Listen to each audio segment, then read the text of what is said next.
Good morning, Scotland. Good morning, social media land. I hope you're well. It is Tuesday, the 27th of May, 2025.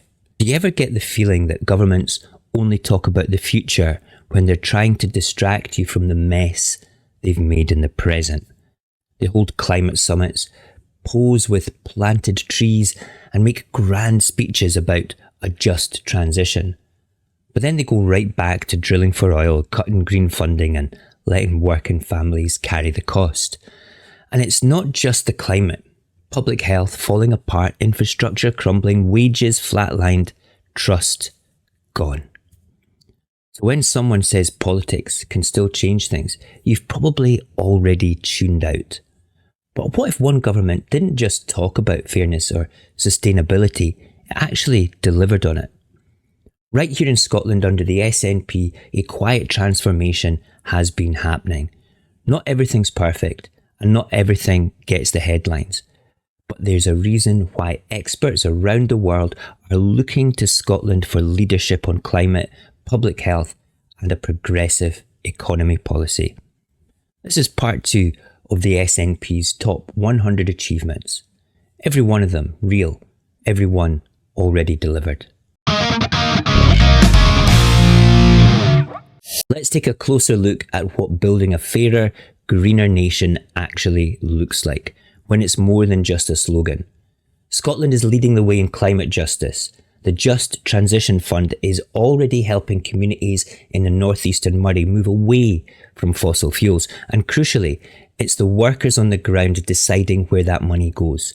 This isn't about throwing slogans around from Holyrood, it's about empowering people where the change is happening. Our world-leading climate targets are backed by law, aiming for net zero by 2045. These are some of the most ambitious targets in the world, and they've earned praise from the UN. And while Westminster opens the door for fracking, Scotland has shut it permanently. Our fracking ban isn't a maybe, it's done. We're not just cutting emissions, we're planting solutions. 30 million trees were planted in a single year under the SNP, more than an 80% jump from the year before. It's kind of a quiet climate action that actually shifts the dial. And while others cut, we invest. The Scottish National Investment Bank has put more than £648 million into green, future-facing projects across the country. Not fantasy, not growth zones, real support for real innovation already changing lives. Scotland is also taking bold action on public health when we introduced minimal alcohol unit pricing. We were the first country in the world to do this. The critics laughed. The data didn't. Alcohol-related deaths are falling. Lives are being saved. We're building fairness into healthcare too. Couples struggling with fertility can now access 3 full cycles of IVF on the NHS, more than anywhere else in the UK, and more fairly distributed. Eye tests, free for everyone. In England, that'll cost you up to £25. Here, it's your right. And to build the NHS of tomorrow, we're investing in its people.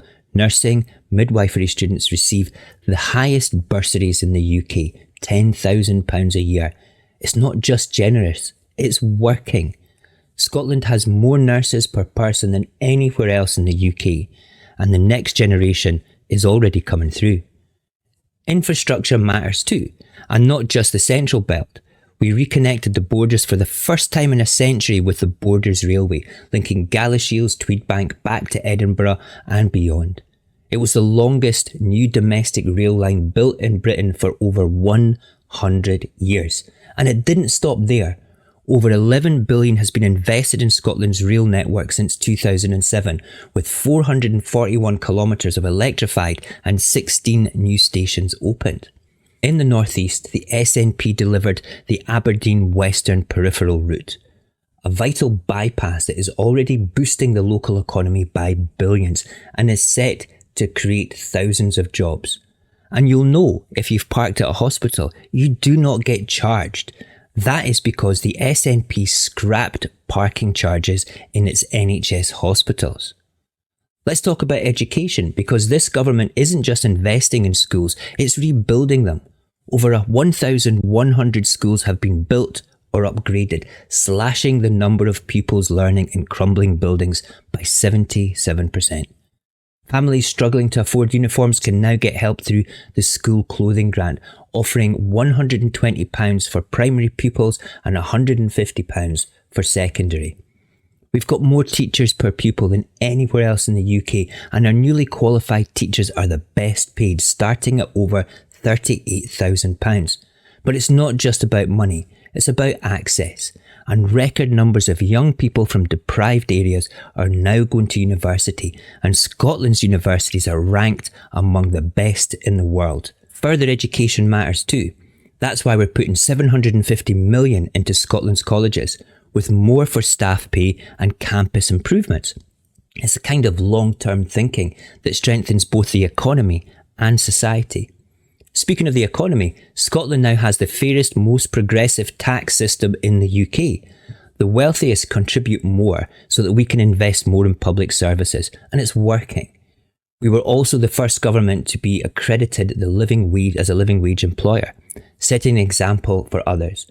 And we've rolled out fair working policies that ban fire and rehire practices in publicly funded contracts, ensuring dignity in work and not just a payslip. And let's not forget about public safety. Scotland has more police officers per head than England and Wales, delivered to the people of Scotland, while down south excuses were made and figures were fudged. We also tackled youth unemployment early, meeting our goal to reduce it by 40%, a full 4 years ahead of schedule. That's what happens when politics is driven by people, not by headlines. So the next time someone says they're all the same, remind them, in Scotland, we banned fracking, we built railways, we scrapped hospital parking charges, we planted millions of trees.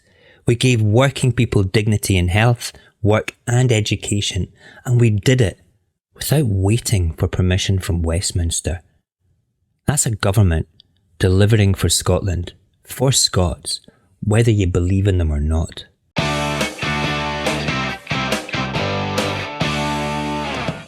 Can you honestly say that any parties of the Union would ever do those things?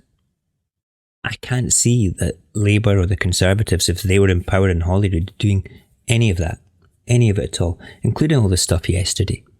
Anyway, that's yesterday's and today's video. That's 50 all done now. We still have 50 more to go, which is tomorrow and on Thursday. And they tell the story of a country that is not just surviving, that it's building for the future it deserves.